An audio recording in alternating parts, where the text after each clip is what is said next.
Bonjour, mon amis. It is I, Corey Jagon Marco, and we are back with another episode of the Dodcast. I believe this is going to be like the second or third last one of the season 4 of KTP. This specifically is episode 9. Okay, just every time I have to double check that because I'm a fucking idiot. So we're gonna be recapping. Oh, I need to stop. I'll just leave that up. Whatever. We're gonna be recapping week 9 of Silver, which is on Hallie, the semifinals of Gold, and then both of which were best of threes, of course, and then getting into predictions for the Silver quarterfinals. I'm gonna kind of try to cruise through some stuff just because there is a lot to be done today. Best of threes everywhere. It's going to get a little dicey, and I don't want to end up with another, 3-hour episode or whatever, which could very easily happen because we know how much I love the sound of my own voice when I get talking about whatever DoD type shit. So maybe I should clear off some of the screen up here. No, not that one. That one. And that one can stay. I'll get rid of the little sub goal as well. There we go. Okay. So, I'm unsure whether I want to start. We'll just start recapping Silver. I mean, I guess now it's in the playoffs, Silver regular season stuff does not matter as much, but we still want to know how everybody did in that last week. Let me get with the NOA match first. So Shut Up versus NOA on Hallie, 685 to 185. Shut Up beat NOA there. Ooh, look at that. 30 kills for There's a Snake in My Boot. I'm not sure who There's a Snake in My Boot is, if it was a ringer or if it was an NOA player going off and dropping bombs, because they had 66 kills there. But as you can see, 414 to 72 for the Allied side of Shut Up We're Trying there. 37 on Crod, 35 on Stark. Good heavy game there. 29 on Nicholson, 26 on DB, 25 on Aim Tech, and 20 on Bow. On the other side, there's a Snake in My Boot with 30. Again, don't know who that is exactly, but I'd love to find out. Could have been Twist. That's my theory. And then 19 apiece for Meep and Blue Cactar, 17 for iJab, 16 Eclipse, 15 for Shuan. And then going over to the other half, 271 to 113 for Shut Up We're Trying. Closer this half here. 40 on Nicholson. Big car half for him. Getting a car this week instead of Stassen is always fun for somebody who's been stuck Stassing. 36 on Aim Tech, 34 on DB, really good bridge performances there. 32 on Crod, he had a great game overall. 20 on Stark, and 19 on Bow. Obviously, you can see no illusion for that week for Shut Up We're Trying. And then on the other side, again, 36 on There's a Snake in My Boot. 24 on Eclipse, 24 on Blue Cactar. 21 apiece for Meep and iJab, and 12 for Shuan. This is the last game here for the season for NOA. All in all, you saw pretty steady incremental improvements from them going on through the whole season from where it started to now, which you love to see. I wish that there was a team with a similar experience level that they could have been playing against in these situations, but obviously unfortunate that there is not. Still, they've managed to make improvements, and there's a lot of potential on those in that lineup. Like, I know I've talked about it every time I talk about NOA, but Meep and Blue Cactar and Eclipse and iJab, all I've seen do some fun stuff in game, especially Meep. Meep looks crazy when he plays. Like, he looks like a stud of a gamer, and with DoD, like, mechanically, it's very straightforward and simple and intuitive compared to other games. The movement is smoother and everything, so I could see Meep getting very good very quick at this game. And then everyone else, like, you're seeing the improvements come out of the game. They got to learn all this stuff in the game that we've all known for fucking decades at this point now. It's nice to see them stick out the whole season. And I really, really hope they come back because I want to watch these guys keep progressing. I love to see it. I think there's a lot of potential there, and just a matter of finding the time to be able to, practice whenever possible, play 12 mans, play scrims as a team, of course, watch demos if at all possible. Stuff like that are all the little things that we did back in the day in order to keep improving more and more on top of just playing the matches and getting that experience there too. So hats off to NOA. I hope they come back next season. I really want to see how the future goes for them. And of course, Shut Up, We're Trying, big win to finish it off. This is a team that is very scary for everybody going forward in the Silver playoffs. So we'll get back to them later in the predictions. But I don't think that team is being taken as serious as they need to be by everybody, because that is a scary team.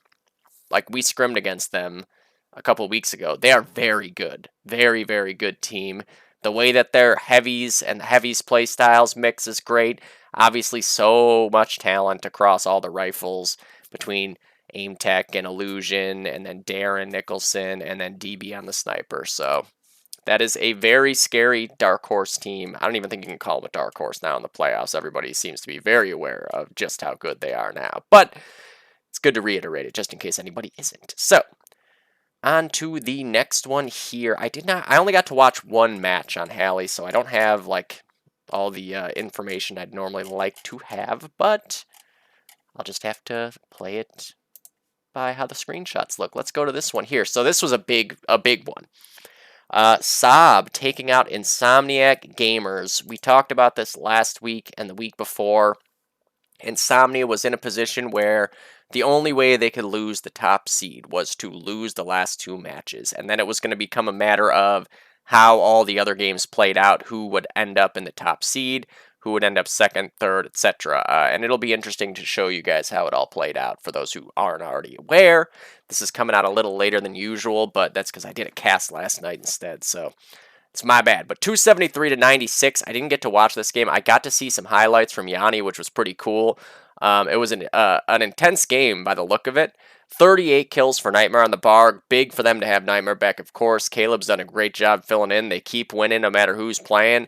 But Nightmare, kind of like the rock in that lineup along with Scotty. 38 on the bar, great half. Manners, 31. Just the heavies coming up huge there for Saab. 25 apiece for Yanni, Kingyo, and Toki. That's kind of cool. And then 16 on Scotty. On the Insomnia side, they were missing Seanality, which is very, very unfortunate for Insomnia. This was like a bit of a must-win game, and not having your best player sucks. But, they're still in the playoffs. It just makes it a little bit different path they got to take to win. So, 26 for both Riv and Pibian. Pibian, with a nice Axis sniper half there. That Axis loft is a pain in the dick sometimes. 25 on Hip, 19 for Corey, 19 for 9, and 18 for Head Like a Hole. Saab took that half 184 to 37. And then in the other half, it was closer, 89 to 59 for Saab. In this case, Scotty with the top frag. Great car half there. He has been very stellar with the car all season, and I think his Garand might be even better than his car just because of how good his strafe is. It can be very tough to deal with a Garand that's got that real fluid strafe back and forth and is varying their strafe selection. Yanni, once again, another car half as well. Getting to rifle this season, a guy who was a sniper by, originally, and then had to heavy all the time, and now he's getting to do something that's actually close to sniping and taking it up real nicely there. Has a lot of good halves this season. And then 28 on Nightmare, just a good game for him overall. 66 kills? Yeah, 66 kills to lead the way for the boys of Saab overall. 28, that was him. 23 on Toki, 21 on Kingyo, and 19 on Manor. And then for the Insomniac Gamers, 37 on Riv with, I'm guessing, the bar, I assume, because he is heavy. 32 on Pibian, of course. Been great all year. 26 on 9 on the bar. That heavy duo has been stellar. 21 on Head Like a Hole, 20 on Corey, and 11 on Hip. So, yeah, we can check out later on after I go over all the matches how this played out in the standings. But boy, oh boy, did it get chaotic. Saab with that win jumped up a real little bit there. And after, as I've said so many times, Saab had that tough start to the season, very much like Icy Hot did in, I forget if it was season 2 or 3. And that really seemed to just build the character because ever since that point, those first, I think, 3 matches, they have just been unstoppable. They're taking out anyone you put in front of them, having close wins, having blowout wins, and yeah, they have peaked at the best time heading into the playoffs to potentially go and win the entire shebang. And then you've got 3H versus Washed Up. This was a close one here. 203 to 157. 3H was able to take it. Taking a look at the screenshots. Ooh, look at CK there. So 93 to 88, a 5-point win here for 3H on their Axis side. 38 on CK. CK obviously been the leader here for 3H all season long, putting up huge numbers. You reflected in the stats all over the place. Just he's been going crazy. Many kills for Corey there. And then 21 on Piff, or 22 on Piff, 21 on Johnny, 18 on the Bear, 17 on Defrag and Modgers. And on the other side, Pro Star Cody Wingett with the bar, 30 and 17, great half for him. 25 and 18 for Casino Royale, also a great half for him. Secretly got in there again too, which I love to see. He had 22 kills on Allies. 20 for PB, 21 for Hopper, 18 for War Within, a 5-point win there for 3H while getting out-fragged by a very small amount. And then moving on to the other half, 110 to 69, so this was a 41-point win, just barely a cap out for them on this half. They won the frag battle, 3H did this time by quite a bit. You had 32 again on CK for a nice cool 70, right? It was 38 first half? Yeah, nice cool 70 kills for Corey Pinto there. As you come to expect this season, he has been as good as it gets. 31 for Piff on the bar and 29 for Modgers on the bar. That heavy team too has been outstanding. Yeah, I mean, just, Piff, and as far as I know, again, his first competitive season in 1.3 has been great. And him and Matt's chemistry on the heavies has been very good too. 29 on Defrag, again, the most underrated player in the game. Where was that? Oh, 24 on Cam and 18 on Johnny there. Cam got to snipe, which is nice. And then on the washed up side, as you can see, it was about a 26 kill lead as well for 3H on this half. 38 for PB. I mean, he's been just lights out, especially with the car this season. I think if you could take the average half, like Axis Allies, for anybody across all the divisions, his car halves have been like almost always in the range of 40. Just been lights out. 28 on Secretly, 25 on War Within, 18 on Hopper, 15 on Cass, and 13 on Pro Star. So 3H able to close the deal there, which, just spoiler alert, that did put them into the first seed. They needed to win out, while Insomnia needed to lose out in order for 3H to overtake that number 1 spot, and they were able to cash in on it as well. Okay, let's see here.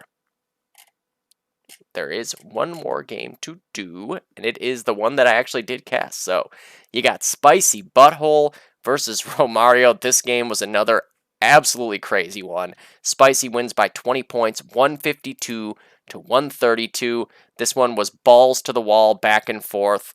There you see, 71 to 40, a 31-point lead for Romario after the first half.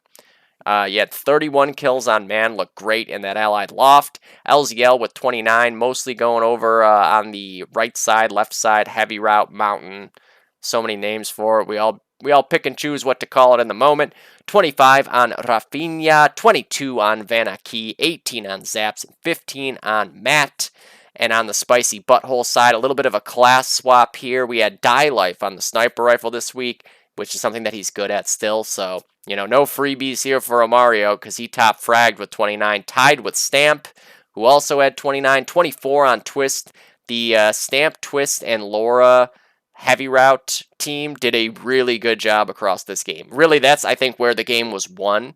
Like, obviously, the stealth Dillard and Die Life Bridge team had to do a lot too. But the problem that Romario kept having was they would lose the heavy route right before they were about to finally get the cap out that they would need. So really, really good stuff there by Stamp, Twist, and Laura on that side of the map.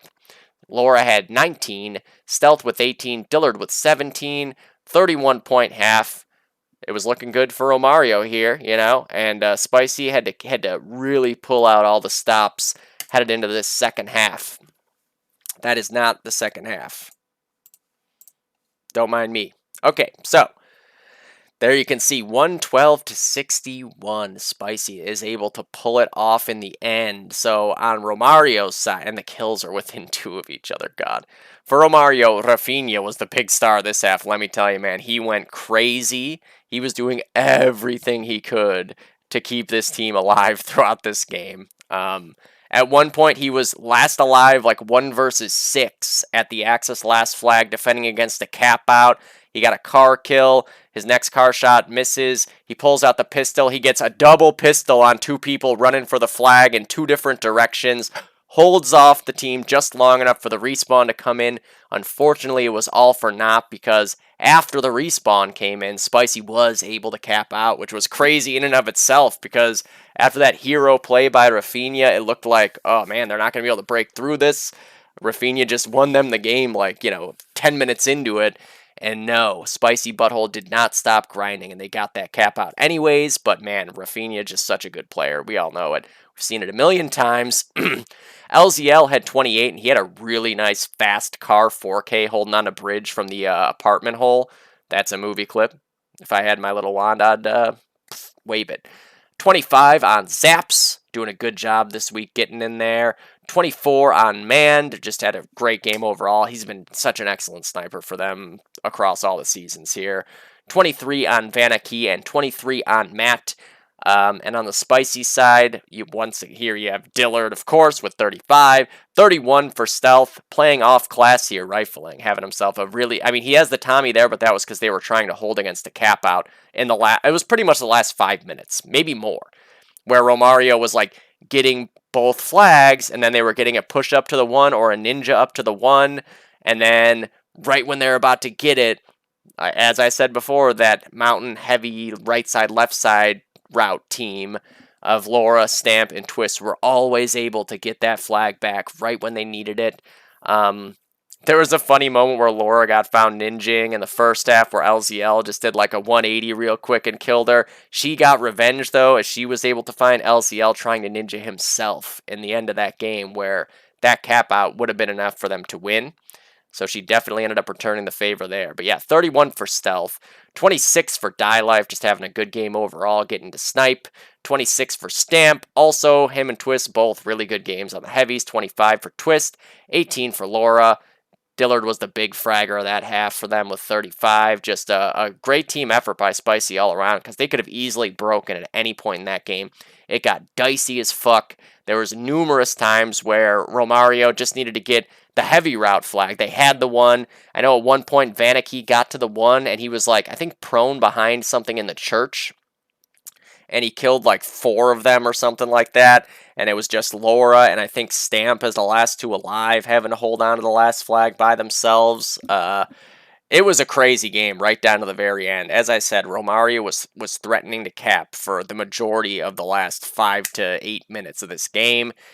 Spicy held on for as long as they needed to, for as long as it mattered, and they get that W, which will pay off in the standings as well. There was a lot of switching around in the standings this week, but I'll get into that when we go into the predictions for... Actually, you know what? I can just do it now. Just because I know inevitably I'm going to take a lot of time on predictions. Where are we here? Window capture. There we go. Let me bring up the Season 4 Google Drive. So, here we can see now, in the end, 3H ends up in the 1 seed. Saab, with that win over Insomnia. And let me tell you, we ended up with a massive set of ties going on here. So many teams ended up tied. It went to point differential on a million levels. So that point differential ended up being a factor when all was said and done. Actually, the standings reflect it, so I don't need to look anywhere else. Saab, 5-3, tied with Spicy and Insomnia. So you had a three-way tie there. Point differential heavily in favor of Saab. They were able to get, everybody got the big win against NOA, but Saab also got a really big win against Washed Up, and I think that ended up being like one of the main difference makers when all was said and done. Spicy ends up in the 3rd seed with that win over Romario. So, and leading into it, it was said whoever wins this game gets the higher playoff spot between Spicy and Romario. Spicy got it and not only jumped over Romario, but jumped all the way up to that 3 seed, which very impressive. And then Insomnia, man, they were in the 1st seed forever. Just a couple tough weeks when all was said and done. That loss to Shut Up We're Trying. They had that crazy win versus 3H, and then it's like the DOD gods just shoved it back in their ass after such a nice, ridiculous, dramatic win, and then they lose the last 2 weeks. They drop to the 4 seed, but that just means maybe people aren't going to be thinking so hard about Insomnia. This might give them the chance to catch people off guard a little bit. I don't think so, because they are still obviously a ridiculous team. But you never know. Like it makes a team look more vulnerable, and that alone can change just team's preparation for you.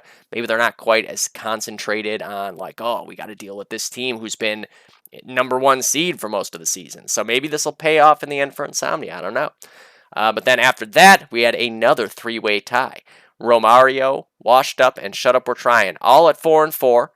Romario ends up, though, with the 5 seed due to point differential. They were 2,000, so they actually would have been the 3 seed as well. They even had a better point differential than Spicy when all was said and done. So if they had won, they'd jump all the way up to that 3 seed, but no. Washed Up in the 6th spot, and Shut Up We're Trying in the 7th spot. And then No-Go coming in the 8th spot, having a tough little run of games here, but it's still No-Go, These guys have been playing together forever. Come playoff time, they will get their shit together. So, that was how the standings played out in the end. Let's go over the gold semifinals real quick. It was pretty straightforward. Went down exactly as I said it would, pretty much. Okay, so here is the Icy Hot versus Us game. Harrington, Icy Hot wins 258 to 128. Taking a look at the scores here. So 84-74 on there. This was the second half, so this is first half. We start off on Axis. Ryan Emo doesn't get home in time for the first half. As you can see on our side, we lose by 120 on our Axis half. Not bad. You feel decent about that. Heading into your allied side, Brian, Dorito, 36 kills on the car. So reliable. 32 on Jules with the STG. Tox with 32. Carring mid. 28 on me, sniping mid. John Gale with 21 on the Stas, and J-Rod with 18 on one of the heavies. He had to fill in for Ryan there. And then on the Icy Hot side, of course, Vertex with 40 on the Garand, 27 on Justin, rifling long, 25 on Bees, heavying, 24 on Kanga, also rifling long, mid, the whole swing roll that generally gets done on Allied side of this map. 22 on TC, and 18 on Hildy. They were just up our ass here. Like, I know we got capped on pretty early, and then, got insta-capped on right after. It was just kind of like one of those tilt situations where you get capped on, you're down on yourself, and then everything goes wrong again. You make a couple mistakes, and then all of a sudden that lead is doubled. We were able to hang on a lot better throughout the last, 8 to 10 minutes of that. Almost capped out a few times ourselves. That would have been very, very helpful if we had. But then you head into the second half. We do get Ryan in for this one. However, we lose our allied side. They played really, really well. They were able to stop the bleeding. They were able to hang on to mid, most importantly.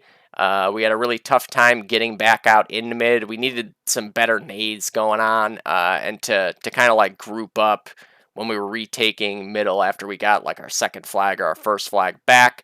They were all hitting their shots. Vertex was everywhere. But yeah, so lose the half by 10. You had 41 on Tox, so he ends up with 73 overall this game, doing everything he can for us. 36 on Brian. Once again, he had 72. Just ridiculous play by the two of them. Obviously, pound for pound, as good a rifle team as you're going to see. 29 on Jules with the bar, 24 on me with the sniper, 20 apiece for John and Ryan Emo, And on the other side, Vertex again, 38, 30 on Hildy, 27 apiece for Justin and Bees, 25 for Kanga, 17 for Tony. But the most important thing is they took Harrington. That was their map pick. So then you think like, oh, well, this is our map pick. Shit just went horribly wrong here on Anzio, as you can see there. Basically a 200-point win, 199 to be exact. Icy Hot, they start off on their allied side. We start off on Axis. So, on their side of things, Vertex with 30. 25 on Tony. He started off like 11 or 12 and 2. I know he killed Ryan and Jules off the initial and then kind of like pushed up, got behind the bridge team, got in a meat locker, got back into Sundial, just did a really good job of causing some havoc. This was another one where like they got a quick cap whenever they got their first cap out, and then they got another one right after, and that can be very, very breaking to a team. Where was I? Tony 25, 21 on Hildy, 18 for Bees, 19 for Sick, and 16 for Jesse. And then on our side, I was 23 and 13 with the sniper. I started off going Plaza, not going so well, and made an adjustment, swapped me over to Bridge, and get Tox over on Plaza with the nades. I think that was the right adjustment in the moment. It obviously paid off. I think I was like 3 and 11 or 3 and 10, and I ended up 23 and 13 in top frag. So good adjustment on the fly, but didn't obviously work out so well in the end. Jules with 22 on the STG, 21 for Tox with the car, 17 for Dorito, 16 for John, 13 for Ryan. And then going to the second half, that's not it. This is the second half. So this score ends up being a little deceiving. So how it went down in the end was we obviously needed to make up what was like 130 points or something like that. 130 points. So I looked. They cap out at one point, and after they cap out, the game was basically over. We had a lag out. Ryan never even came back in. You can see Vertex lagged out there too. For some reason, both Vertex and Ryan just were getting like lagged out of the server over and over again, which is very random. But at that point, it was done. So after their cap out, we were pushing them back to their one forever, and we just could not get the cap out. We were at a point where if we capped out after all the time we were pushing them, we would win Anzio. However, they just kept coming up clutch. There was a time that we did get the one, but right when we got the one, they got mid. There was a time where like we died like on the flag. There was a time where we over pushed it and ended up losing bridge. It was just a lot of clutch play by them, not getting ahead of themselves or over pushing, and doing a good job of keeping everybody on the one or near the one so that nothing could go wrong for them. I can tell you that Ryan's final score, I think, was like 24 and 20 before he lagged out. I think Casey was like 26 and 26 or something. Because I went through the demos and found screenshots for Chi doing the stats. But yeah, so on our side here, Jules at 26, Brian at 23, me and Jared at 17, John at 13, Ryan at 24. On the other side, 27 on Hildy, 28 on Sick, 26, as I said, on Vertex, 24 on Kanga, 22 on Bees, and 12 on Tony. It was basically just as expected. Like, with a couple of lucky breaks, we could have taken Anzio. Harrington, we could have made closer, but they just, they played really well. Icy Hot has been very, very good. And they were destined to be in this finals matchup. I had no doubt about that. I know people want to think sometimes that I'm just like, trying not to toot my own horn and predict for my team, but no, like, it was very clear for quite a long time this season. Icy Hot was the other team for the finals. If we had been more active and stuff, I think that could have made it a more competitive series, but even then, like, these guys are just really hitting their peak together as a team and individually. They're very tough to beat with their play style. The only problem they have is they got to deal with the other finalist, which is a just perfectly smooth segue into NSA taking out Over 2-0 in their best of 3. First map was Thunder. I felt like Over might have a chance to take this one, but NSA squashed that real quick. Lots of caps. Leo had a crazy ninja cap where he watched just so many people go by that we caught on the stream. But first half was this one, 79-22. So it wasn't out of reach really after this, but still.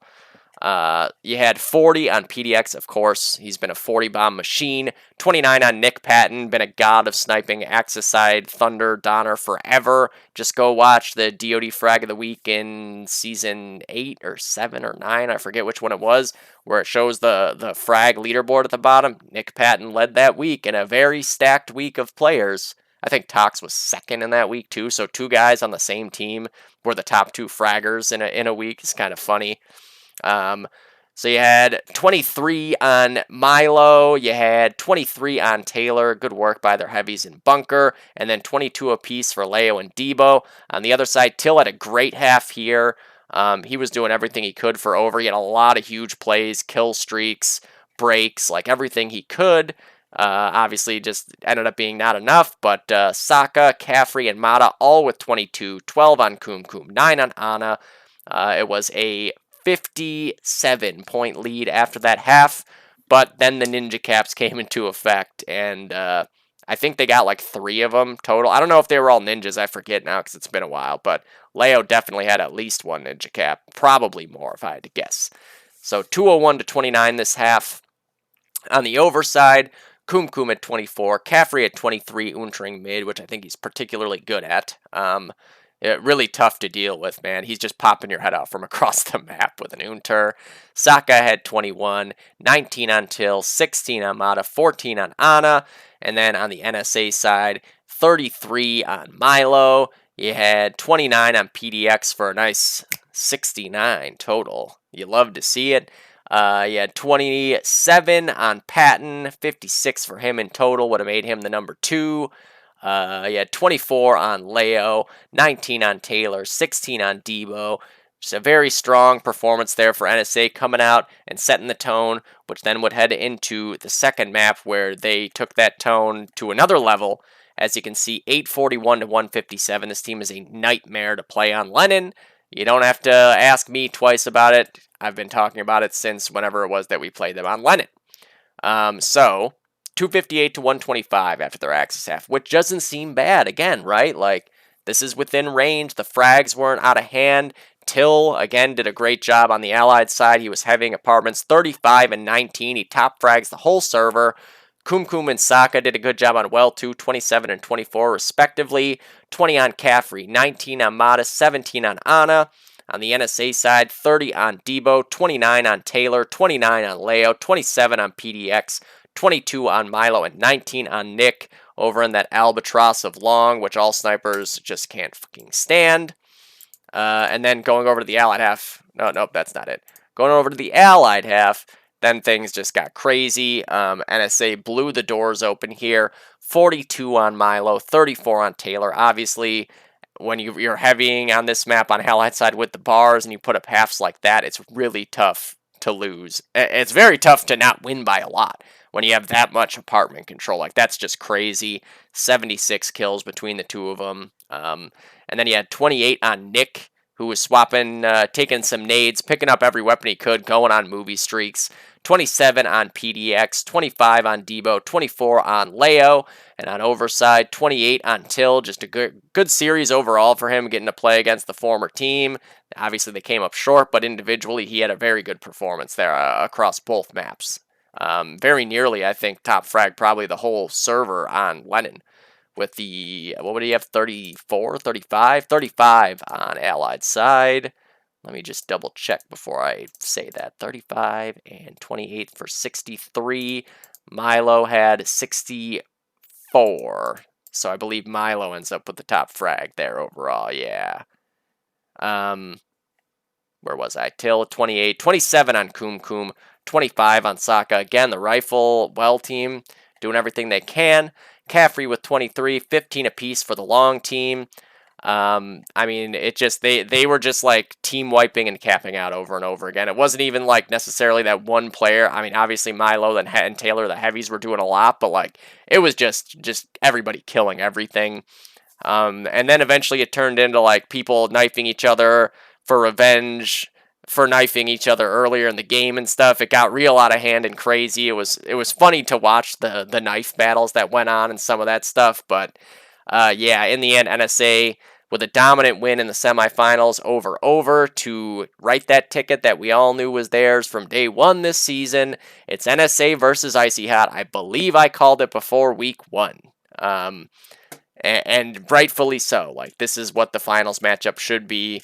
You know, Thunder didn't want to put in any time this season, and we don't deserve to be playing in the finals for it. Like, very simply put, only a couple of us were around to scrim ever, and this is what happens. You're not in the finals if you're not going to be somewhat active and play together as a team. I can't wait to see this final. I think this will be really, really fun to watch. We'll get into the matchups and everything. I'll do the grand finals for gold last. I'll get into the silver playoff stuff next. But man, that was just a really, really ridiculous game on Lennon by NSA. They are so tough to deal with on that map. So tough to deal with on Lennon.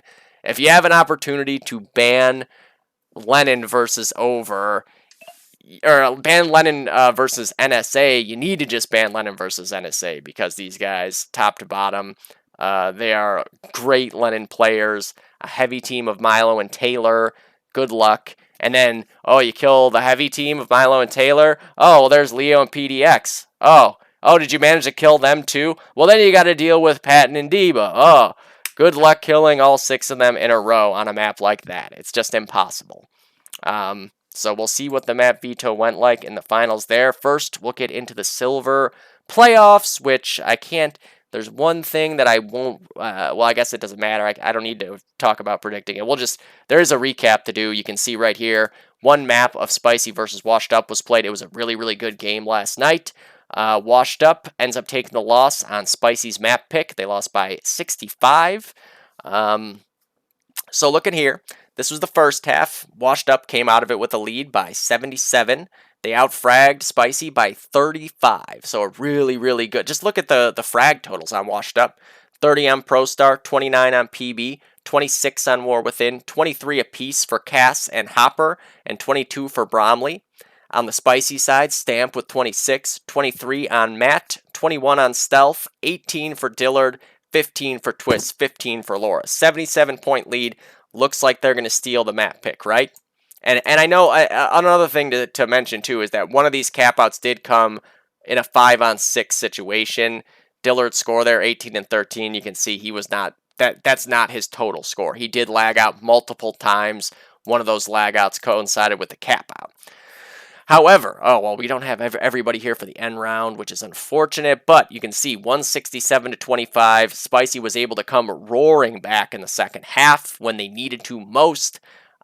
Just a crazy, crazy team effort. It did not look great for them at first. Washed Up, got mid eventually and held it for a little bit, and it was like they don't need to cap out even. Like, they're going to try to cap out, but they don't need to just send all 6 guys out there to die fighting for a cap out.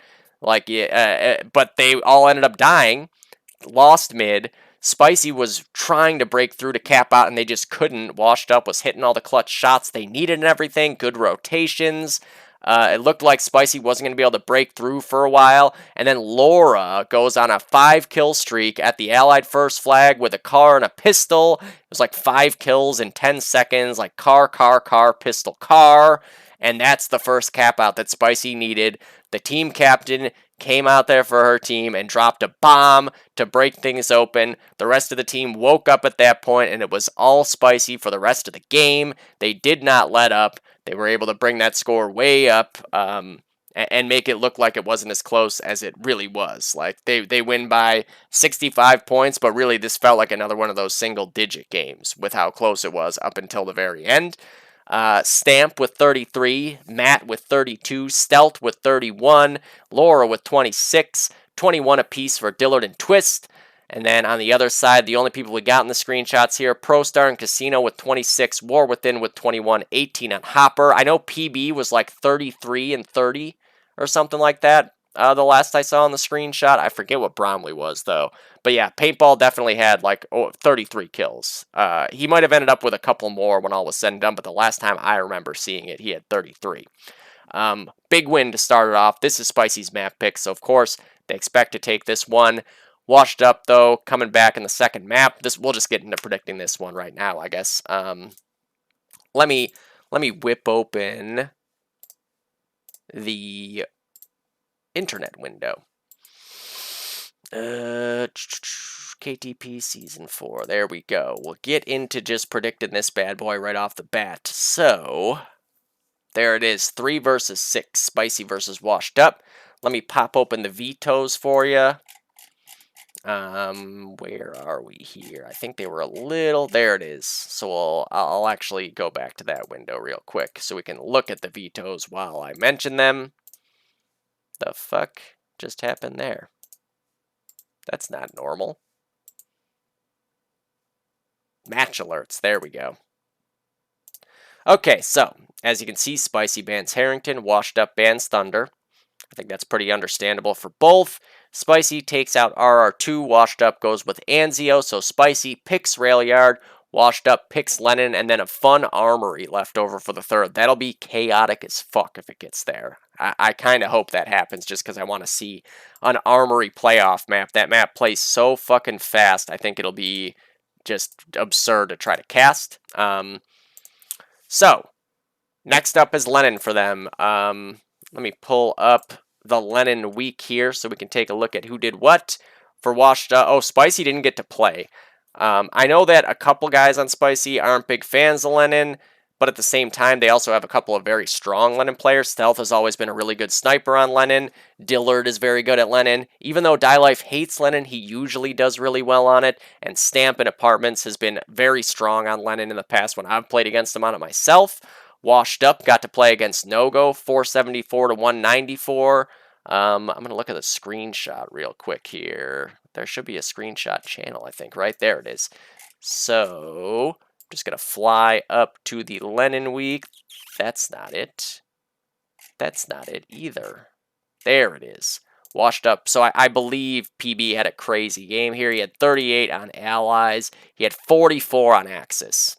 ProStar, 37 on Axis and 36 on Allies. That's the big key right there, is those two guys. You need ProStar and PB to come up big like they did on Lennon, and I think they will. I think overall, just the composition of the teams and where their strongest players on the map itself are, I'm going to take Washed Up to push this to a third map. I think PB will have another huge game. He's very, very good at Lennon. Very tough to play against for anyone. And then ProStar and Apartments, I mean, he's a veteran, old school, bomb-ass heavy. This is a heavy map. As I said, Stamp is very, very good at controlling Apartments in this map.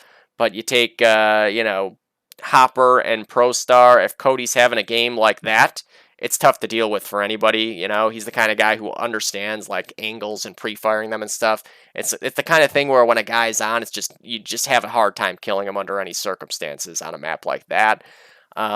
Certainly, I think the Allied side will be the crux for everybody. Like if the heavies on Washed Up can go out and have a really, really strong heavy half, they can rack up some caps, get themselves some breathing room compared to their Axis half.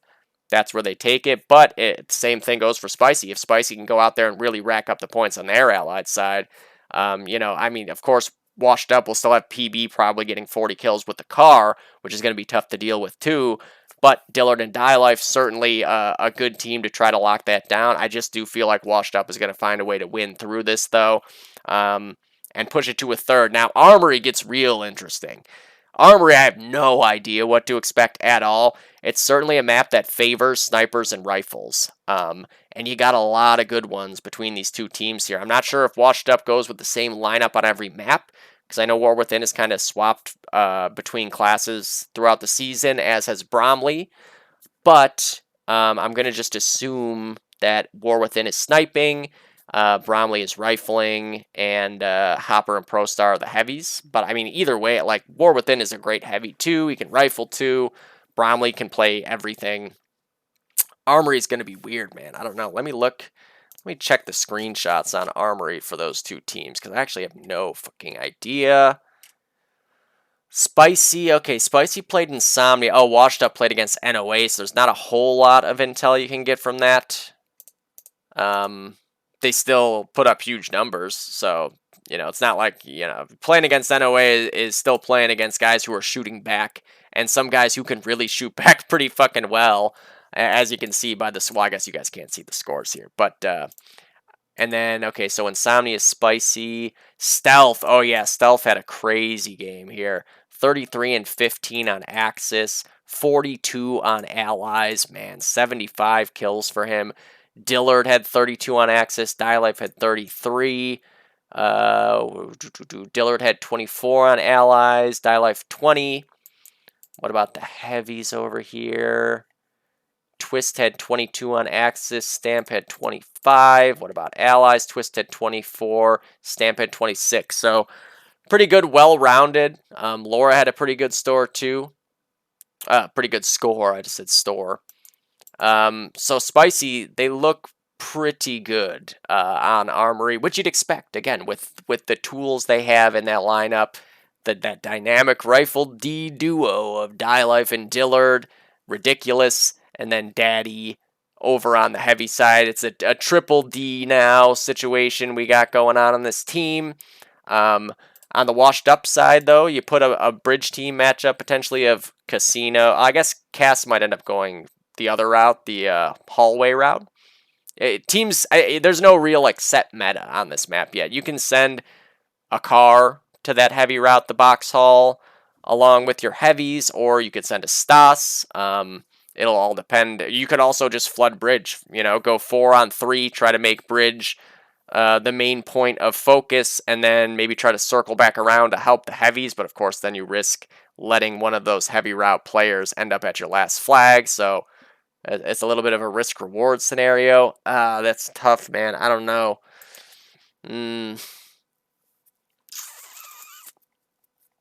Who did Insomnia have playing in this game? They had... Okay. They had a little bit of a... I don't know, that's like mostly their starting 6. The heavies were really good. On Allies, on Axis, they were really good as well. Geez, River Oyster had a crazy game on Armory. Pibian did really well too. Stealth was not sniping against the slouch in this game, putting up those numbers against Pibian. That's crazy. I mean, Stealth, whoever's sniping against Stealth, whether it's War Within or it's Bromley or it's Casino or whoever it might be, is going to have their hands full. That alone is tough to deal with on this map. As everyone knows from having played Murderette in the past, which is, the spiritual basis for this map, I think Stealth could be the difference maker for Spicy to win this game. And then you add in Dialife and Dillard as well. Up against a PB Casino War Within Bromley setup. I don't know. I think it's going to be tough for Washed Up in this game.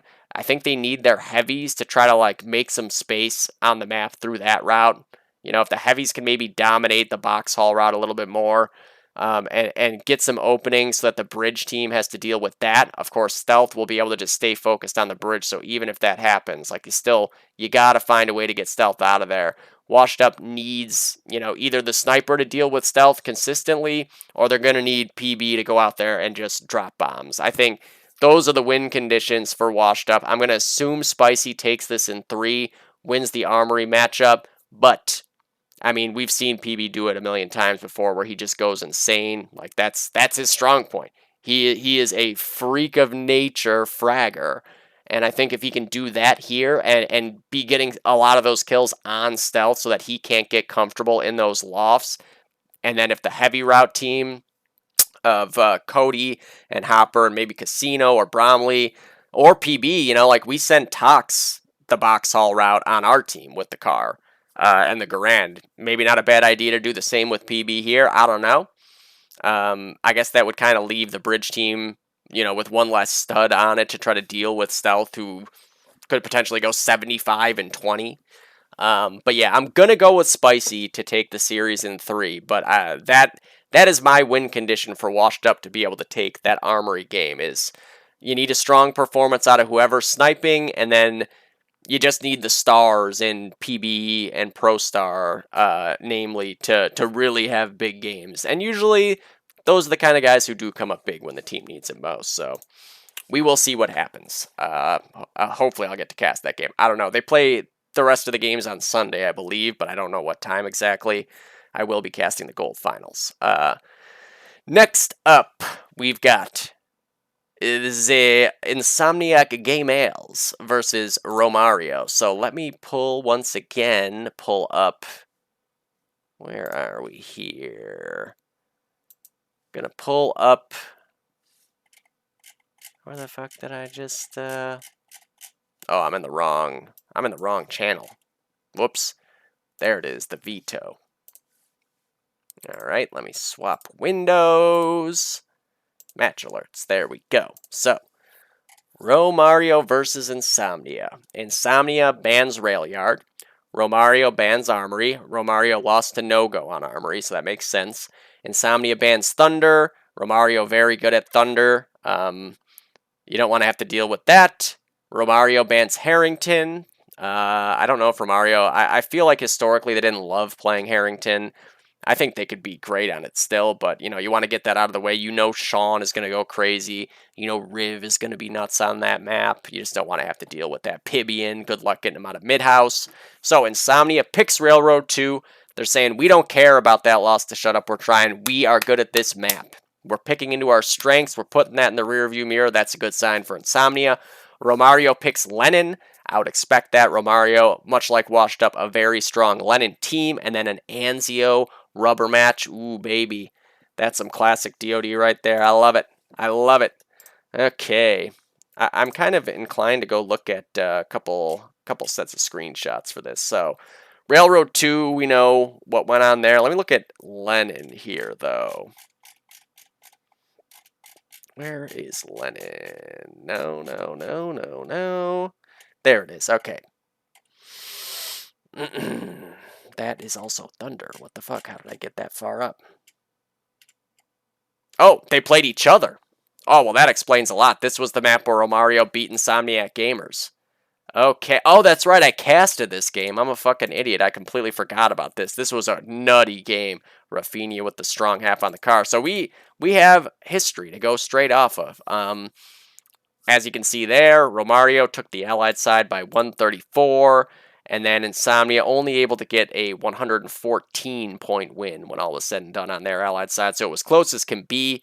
The Heavies, Pibian, and Sean were the standout performers for Insomnia all around. Yep, across the board on both halves. Sean in particular with, what was that, 39 and 35, 74 frags. On the Romario side, pretty much everybody. Everybody was good. Rafinha ends up with 64. I believe that's the top frag. LZL 34. Yep.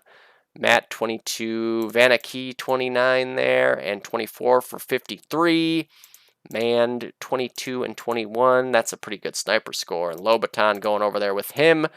So, you know, Romario is not bad at Railroad 2, let me tell you.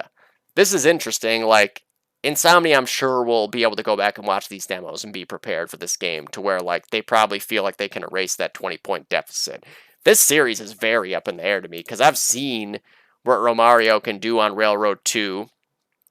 Obviously, we know they already won on Lennon. There's certainly a scenario where Romario could just sweep this series outright. But I don't think that's going to happen. What was the third map? Anzio. No, I went too far. Where is the Railroad 2 game? There it is. Okay, so did Romario play? They did. They had that comeback win against Washed Up on this map. Okay. How'd it go on the Allied side? Nice, nice. Okay. You know what? I'm going to just flat out say I think each team wins their map picks. Actually, I actually could see it actually going in reverse, though, where I think it's going to go to a third map. I could see it going the other direction, where Romario wins Railroad 2 and Insomnia wins Lennon, though. They have the demos to go off of. They can find where they made the mistakes on Lennon to only lose by 20 points. Romario, you know, like they have an assassin for this map in Burn who comes in and goes train. I've seen them play Railroad 2 just across however many seasons, like at least 4 or 5 times. They always look very good on it. But clearly so is Insomnia. I'm going to say that it goes to a third map. It goes to Anzio. I think it'd be really funny if they won each other's map picks. That it would be just oh so fitting. Romario played NOA on Anzio, so nothing to really get there. Insomnia, though, ooh, they had that 3H game on Anzio. So Insomnia we know for a fact, very good on Anzio. Romario, I don't remember a lot about Anzio games with them. Yeah, I don't remember enough about historical Romario games on Anzio. I wonder if I can go back and look at screenshots. Week 5, 4, 3, 2, 1. Anzio wasn't played in the regular season this time, was it? Fuck. Am I going to really go back to Season 2 on this? Do they maybe in the playoffs get to do it? KTP Challenge. Season 3 Bronze Playoffs. Romario. Oh, there's no map list here. Shit. So I don't even know what maps they play on. Alright, anyways. This is unfortunate because Romario was my dark horse choice. I think it goes to Anzio. I don't remember enough about Romario and what they do on Anzio. What I do remember is Insomnia having one of the craziest comebacks in DoD history on Anzio to beat what is now the best team in Silver. I'm inclined to go with Insomnia 2-1 winning on Anzio. But there is a huge qualifier here that I am forgetting what Romario looks like on Anzio, what their routes are, how comfortable they are on it, like how proficient they are with all the nades that you need to be able to throw to break caps quickly and stuff like that, how good they are at holding street, where the sniper goes each half certainly comes into play because you probably want to have your sniper dealing with Sean wherever he's at. You don't want to let him get too comfortable because we saw what happens when he does. He gets 75 kills. But I'm going to go with Insomnia. Insomnia had high hopes all season here. They've had a couple of tough weeks. Missing Sean for the last week of the season drops them to the 4 seed, which puts them in the situation where that lower half of the bracket with Saab, Shut Up, Spicy, and Washed Up can feel pretty nice about the fact that theoretically here, 3H and Insomnia are going to have to knock each other out. Only one of them will be through there to the finals. So, you don't have to deal with either of those two teams until the finals. That's good for that bottom half. But yeah, I'm going to go with Insomnia on Anzio for the third map. I hate to say it because I love Romario and I don't want to see them go out in the first round. I really don't. But just based on what I remember, because I don't remember Romario games, I think Insomnia is going to be very good on Anzio and that they'll be able to finish it off. But you never know. Like I said, I could see Romario taking the first 2 maps. I think if there's a sweep, it will be Romario sweeping. I think if it goes to 3, it will be Insomnia winning. So that's what I'm going with there. Taking it back to Saab versus Shut Up, We're Trying. The 2 versus the 7. Okay. Oh, I was looking at something that you guys couldn't see there. My bad. I'm an idiot. So there is the pick. Nope, that's not it. Where'd it go? The pick ban for Saab. There it is. Okay. Saab bans Railyard. Shut Up bans Anzio. Saab bans Lennon. Shut Up bans Railroad 2. Saab pick Armory. Shut Up pick Thunder. Decider on Harrington. This is a crazy fucking series. I hope this goes 3 maps because this could be the most chaotic best of 3 we've seen in all the 4 seasons of KTP. Wow. Okay, so Saab picked Armory. That's a good start. Let me go to the screenshots here. Jesus. What a fucking best of 3 that is about to be. Oh my god. There's Armory. There it is. Oh, they played each other on it. Oh, well, that explains the pick then. Who was Saab missing here? Because Caleb got in the game, so they were missing Manor. Alright, so there were no Manor. Obviously, oh wait, I was going to say this was the old, no, it is still, okay. So this isn't quite Shut Up's starting lineup, but it also isn't quite Saab's starting lineup. So you can glean a bit, but not everything. And it was still a close game, certainly within range of just being able to erase that deficit. Looks like Crawd had himself a good game there. Again, the Rifles and Sniper and DB, of course. On the other side, Toki had a good game. Nightmare had a good game. Scotty had a good game. Yanni had a good game. Okay. Man, this is a pretty tight Armory game here. Very interesting. Okay. So Armory Thunder. Thunder is the next question. I'm just gonna go with it. I don't. Again, Shut Up, We're Trying looks like a very different team now compared to week 5, but so does Saab. You know, this was kind of like the where Saab started to turn things around was in this area of the season. Where was week? Where was their first win?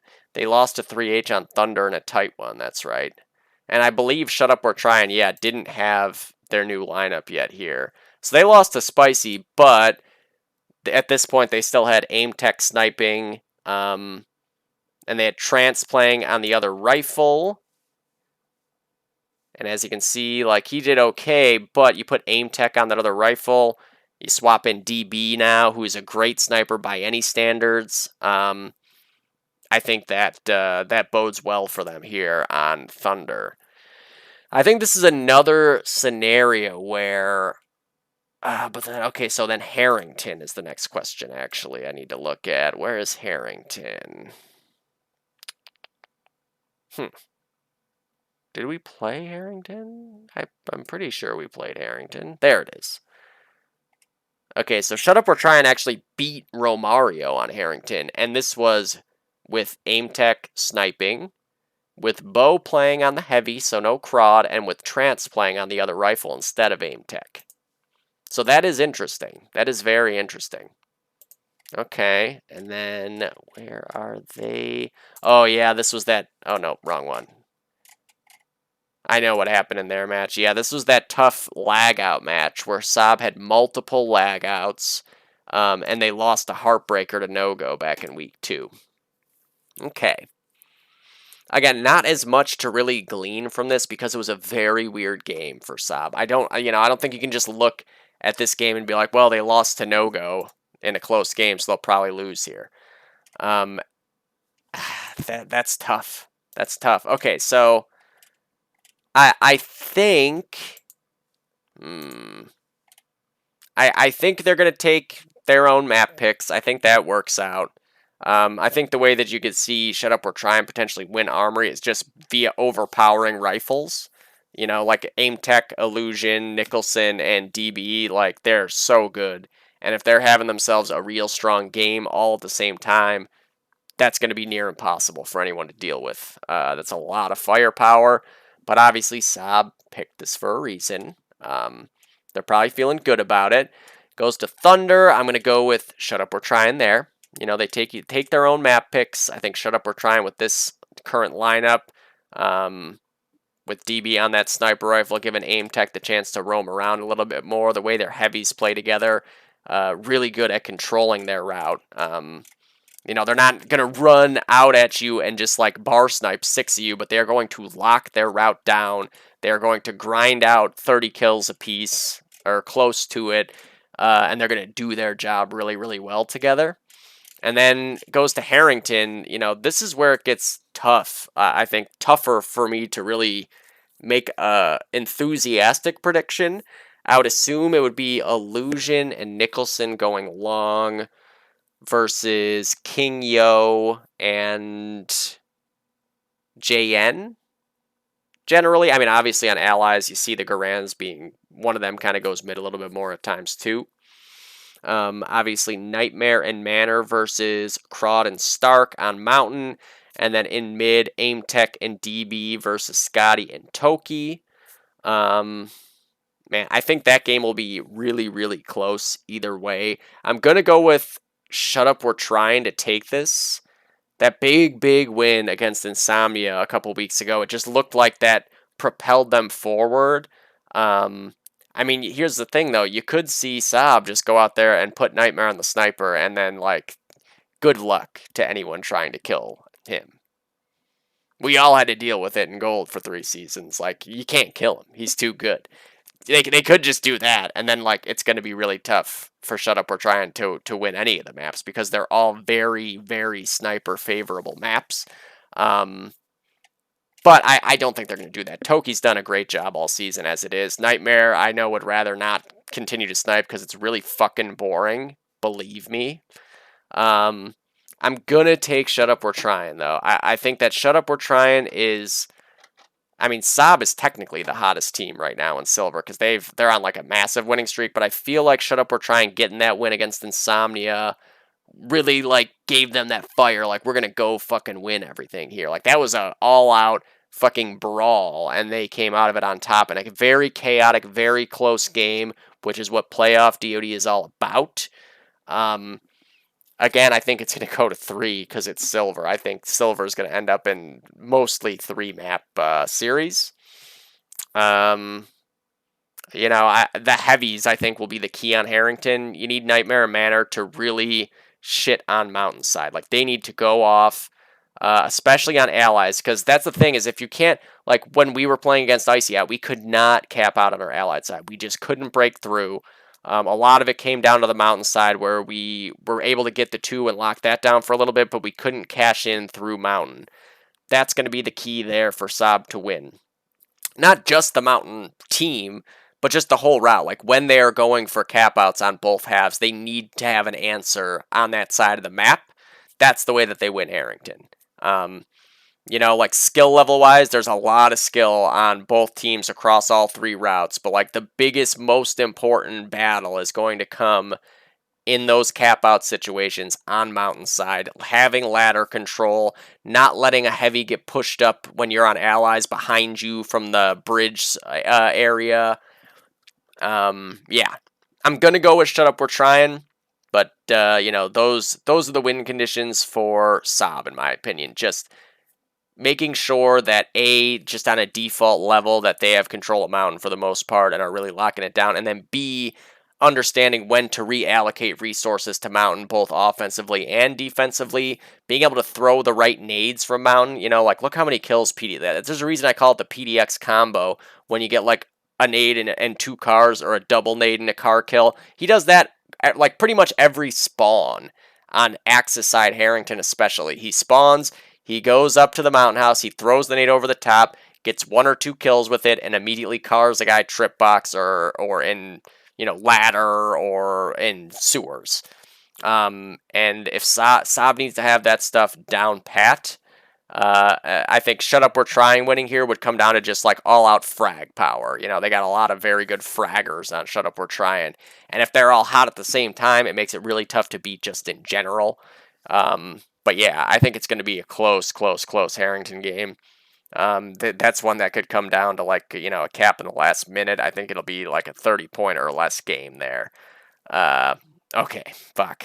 Man, it's tough picking playoff games. I don't like it.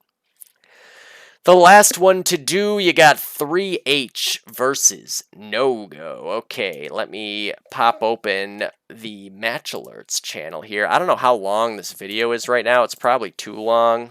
I'm going to try not to go on too much of a tangent for the gold finals, because I can talk about those 2 teams forever. Alright, so 3H bans Armory. No Go bans Railroad 2. 3H bans Thunder. No Go bans Rail Yard. 3H picks Lennon, makes sense. No Go picks Harrington, makes sense. Anzio for a 3rd. Okay. Alright, let me take a gander at the screenshots once again. So we got Lennon, Harrington, and Anzio. Lennon, Harrington, and Anzio. Where are we here? Week 4. That's Armory. Week 4. Okay, there we go. No. Did 3H not play? Oh, there they are. Shut Up, We're Trying. 3H played. Okay. CK35. Now the key on Lennon here is first of all the heavies, of course, and I think Modgers and Piff, that's the favorite heavy team. There's just been too many question marks about who is heavying for No. Like, I don't know. Spoon is certainly heavying, and Spoon is a god. But who's heavying with him, I have no idea. I've seen it be like 4 different people throughout the season. If No-Go has an answer to that question, it'll be a better situation for them. They still got to deal with Modgers and Piff, though, who have been consistently very, very good together. And then on top of that, you got CK. This is his favorite fucking map. Good luck with that. He's going to have like 35 nade kills. And then you got Johnny and Austin and Defrag, like just all really, really strong players. I assume it'll be Johnny going well with CK. That's a nice, strong well team. CK is able to push. Johnny's smart enough to know when to fall back in line and hold, and when to go up there and support on that push for the cap out. A long team of Austin and Defrag is very nice to have there. Austin's always been good at this map. Defrag is like kind of like the perfect third rifle support player. He will do his job. On the no-go side of things, so we looked at this game earlier, and the thing is, again, it's more of question marks on the side of no-go on what class they're playing. I've actually seen them have class switches in the middle of the game even, and I think that's kind of like fucking with them a little bit. I think they should just decide what class they're going to play and stick to it. Like, I mean, I just talked about in our Anzio game against Icy Hot, like I started off 3 and 11 or something with a sniper rifle, and I ended up top fragging and having almost a 2-to-1 KD ratio. Sometimes things don't start off great. Sometimes it is right to make an adjustment, but more often than not, it's just about like finding where it is that you need to be able to break through that's not working for you on that spot. That's the thing right now with no-go. Like they need that system that is consistent for them, where this is our routes, this is our guns, and just figuring it out together. I think 3H is going to win Lennon for sure, but I think Spoon and J-Rod especially will have good games. Matthew, I'm sure, will as well. It's just more of like this is a perfect map for 3H than anything. I'm sure J-Rod will have like 65 to 70 kills, and Spoon will have the same. But they're going to need a lot more than that on Lennon to deal with what 3H is bringing to the table. After that, what did I say it was going to? Harrington. Okay, and we just looked at the Harrington game as well. We saw... Oh, wow, these are what the screenshots are for previous seasons. Whoops, I'm an idiot. I could have gone back just like that. Okay, I don't need to get sidetracked. Here it is. So, No-Go beats Saab. This was a little bit of a weird game, but like the lag-outs, while being a factor, it wasn't like they won the game while there wasn't, people lagged out. So this is a very legit win for No-Go. As you can see there, they lost their allied side. They can't afford to do that. You cannot afford to do that against 3H. I can tell you that right now. CK will be great on this map, and he will get 1 million nade kills, and he will be throwing all the fancy nades over every wall. No-Go needs, again, J-Rod and Spoon, but they've been very consistent. They need to get some performances out of everybody else as well. As you can see, Sapphire had herself a really, really good game here. That would be helpful. Whoever's sniping is going to need to do the same. I'm not sure if it'll be Deidre or Matthew, because they've kind of swapped around. I've even seen Apple do all 3 of those roles as well, so... It's gonna be tough for No-Go here. I'm inclined to just say that 3H takes the sweep just because of the question marks when it comes to No-Go's lineup and classes and routes and everything like that. I mean, I could easily be wrong here. Like maybe they've got this all figured out since the last time I watched them. I don't know. I haven't gotten to see No-Go play in a few weeks, a few maps at least. But like 3H has just been clicking on all cylinders. They have the 2 losses. One of them was with Jane playing on Rail Yard against Romario. The other one was that game where like they had the win in their hands and just kind of fell apart, and Insomnia had that crazy comeback. Obviously, it's no secret that 3H is the most borderline gold team in the division. Like that is not something that is really up for debate. They have a lot of gold players on the team. They are the best roster on paper. No-Go is a scrappy team. I could see them managing to pull off this Harrington game, taking it to Anzio, and then maybe PTSD kicks in for 3H. But I think 3H will be able to make it out of this one. I think Harrington will be closer. I think Lennon just favors 3H a lot. And then No-Go has to not get tilted. That's the other thing, too. Like, if they lose by a lot on Lennon, don't worry about it. It's a new map now. Don't let that map affect you at all. This is your map pick now. Take it through. You got 6 good players that have all played together a lot. And on a map like Harrington, that can be enough. Especially when you got a couple of freaky studs in J-Rod and Spoon that are going to be able to go get, 35 to 40 kills both halves. You just need to fill in the spaces around those 2 guys as a team. Do not lose your allied side. That's, you might be able to win a game on Harrington once when you lose your allied side like that, but the odds of it happening twice are very minimal. Gotta rack up some points on allies. But I'm going to take 3H to take a 2-0 in the only sweep of this week, just prediction-wise. Which hurts me to say because I love everybody on no-go, but 3H is just so good, you know? Like, look at that team. That team could be playing in gold and competing with gold teams with no problem. We all know it. You know, this is their title to lose at this point. It's good. They're a tough matchup for everybody. And, like, they've stayed prepared. They've stayed active. They have a good idea and grasp of, like, what everyone's roles are. Their star players perform week in and week out. Their support players know their jobs and do them well. They match up really well against everybody. And, yeah, I could see them kind of just, like, blowing through the playoffs here. I don't think they will because I think this division is too tightly packed for that. I think that they're going to run into some resistance almost immediately. But this series, I think more likely than not, they will sweep it. If it got to a third map, then it's maybe getting a little bit scarier. There's a lot of shit that can go wrong on Anzio, and we don't need to tell 3H that over anybody else. But I don't think it's going to get that far. So that does it for the silver quarterfinals predictions, which was very long-winded. Sorry. Let's get into the gold one now, which I'm going to, again, try not to talk about, like, too crazy long. But, okay. Where is the pick ban? There it is. I think I already went over this last week, but we'll do it again. So, not particularly surprising on how this worked out. NSA bans Railyard. ICAP bans Thunder. Makes total sense. NSA bans Armory. ICAP bans Lenin. Smart. Makes total sense. Get the upset maps out of there, and Thunder and Armory. Railyard, they get out of there. NSA, although it was a different team, they did lose to Icy Hot on it last season. I know NSA just doesn't want to be playing two railroads in general either, which I get. And then ICAP banning Lenin, as I've been speaking of numerous times today, no one should want to play NSA on Lenin. Remember that Lenin was Over's favorite map before. I don't know if that's still the case, but I can tell you, I played again on Lenin, and I used to like Lenin too, and then NSA shit down my throat and made me puke it back up and eat it again. So, good choice banning Lenin. So then NSA picks Harrington. Again, makes sense. They are so good at Harrington. So good at Harrington. Icyot is good at Harrington as well.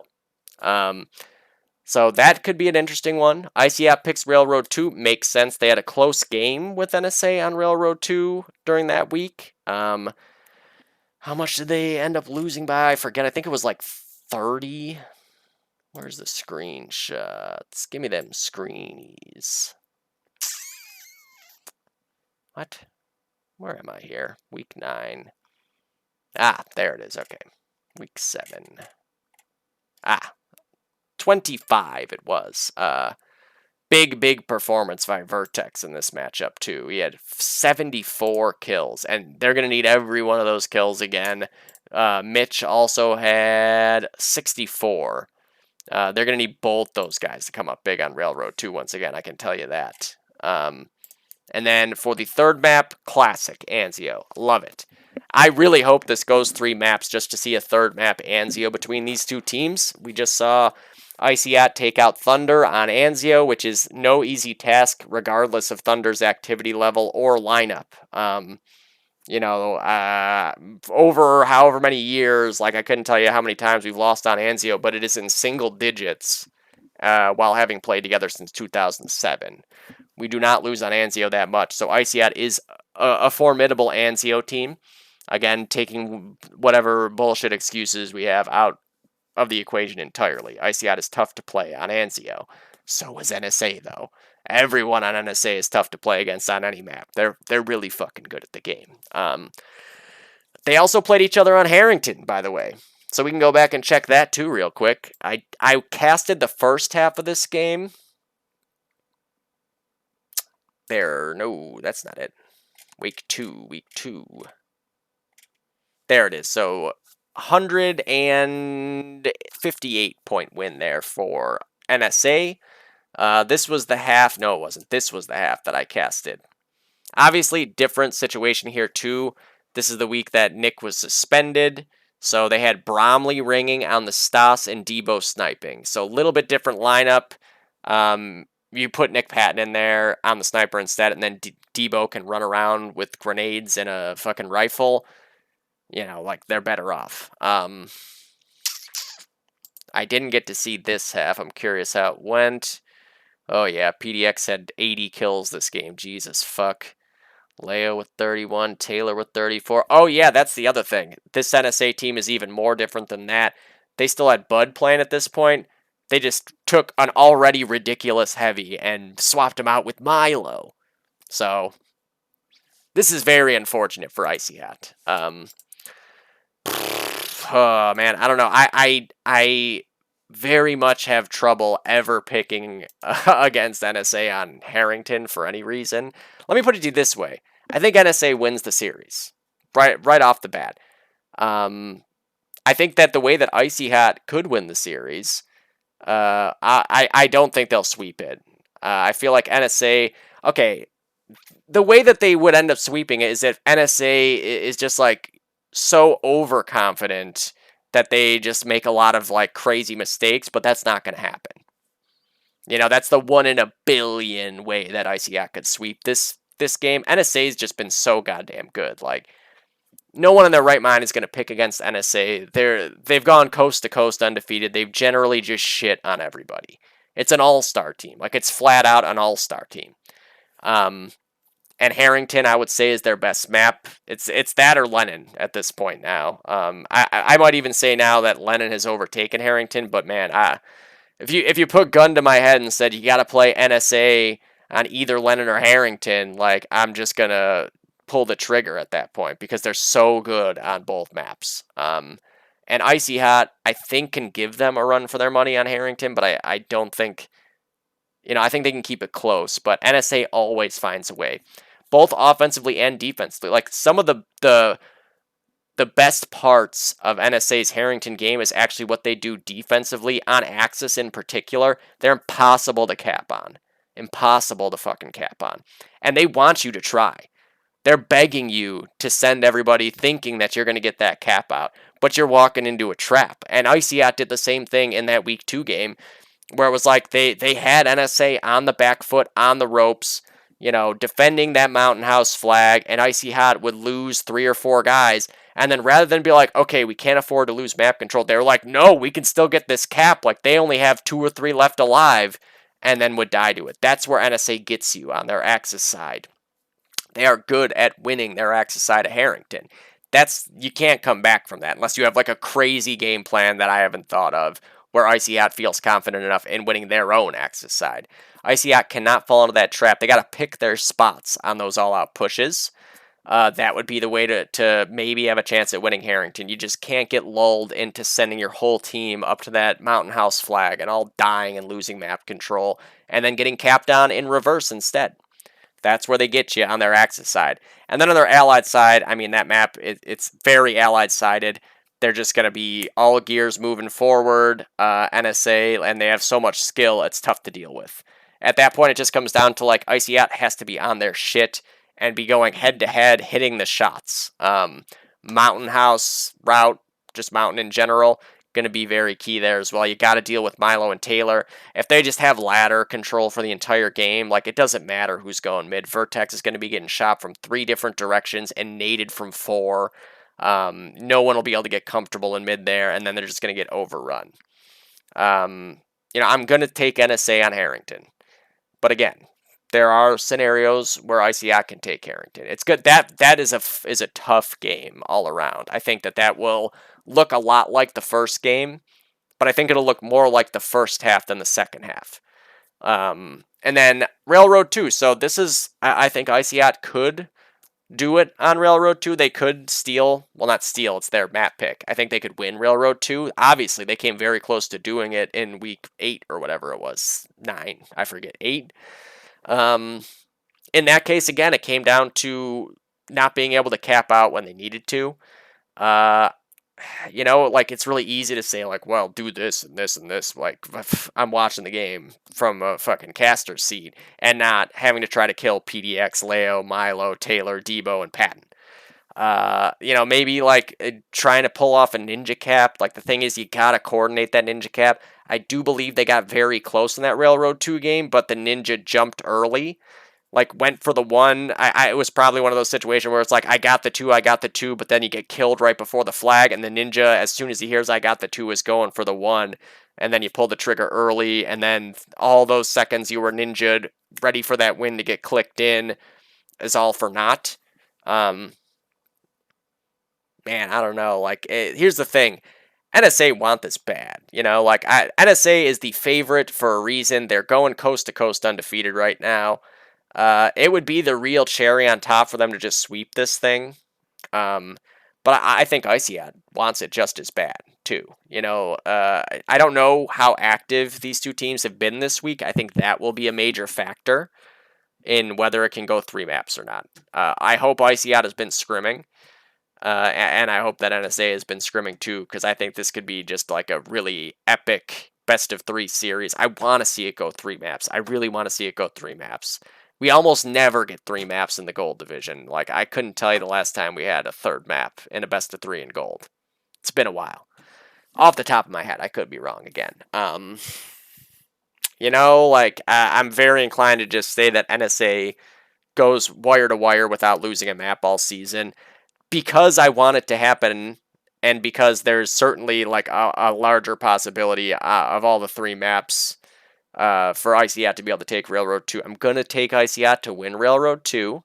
They're going to figure out what was wrong, why they couldn't capitalize, and take that win when all was said and done in Week 8.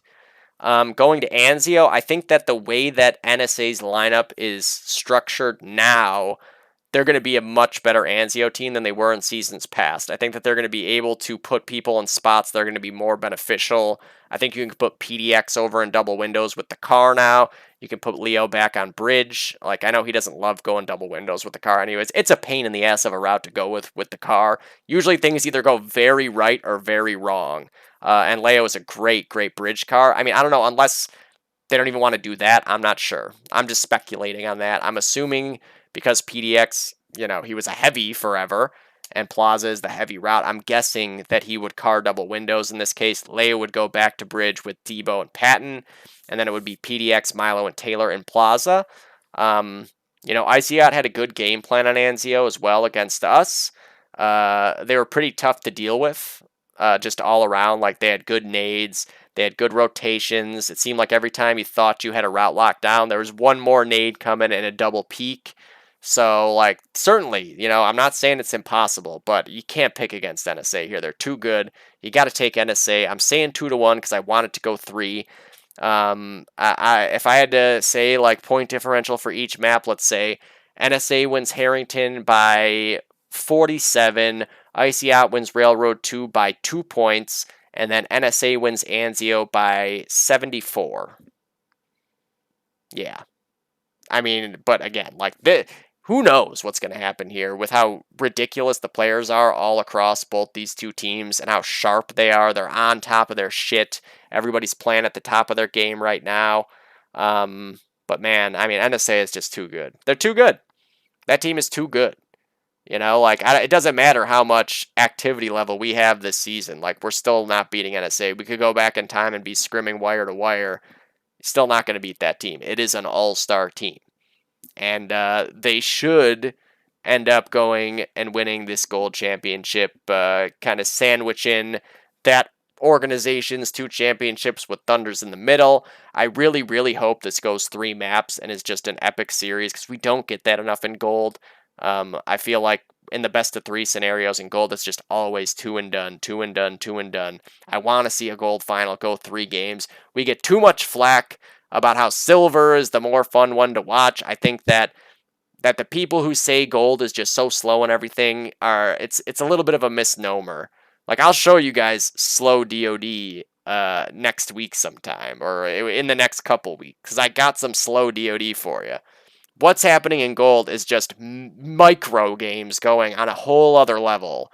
It's things going on that are just so crazy individually with each other, little things that are happening over, rotating on somebody because what they've done in the past, and like sometimes it pays off, sometimes it doesn't.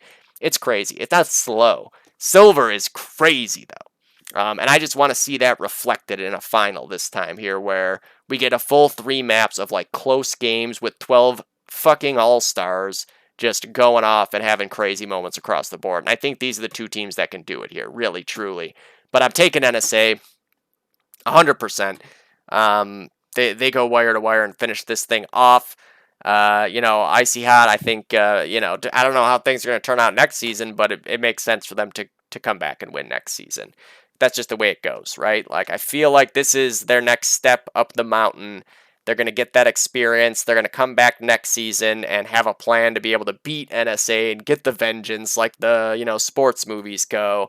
But for now, NSA taken to be your gold champions. And I just hope we get 3 maps out of it because that would be awesome. So, like I said on the cast earlier, I will have a guest for the next Dodcast. If not the next one, the one after that. Maybe, because of like where we're at in the season, it might be better to push it. I don't know. We'll see what happens. We'll see what happens here. I just, there's a lot of fun DoD to be played this weekend. I know Riv, there's a plan. I forget what the schedule is for Sunday casting wise. I know I'm doing the gold finals. I know Riv and I are going to do the Sob versus Shut Up We're Trying afternoon game. I think Spicy Washed Up plays, 3H No-Go plays, and I'm assuming that, why did I just forget the other series? 3H No-Go, Sob, Shut Up We're Trying, Spicy Washed Up.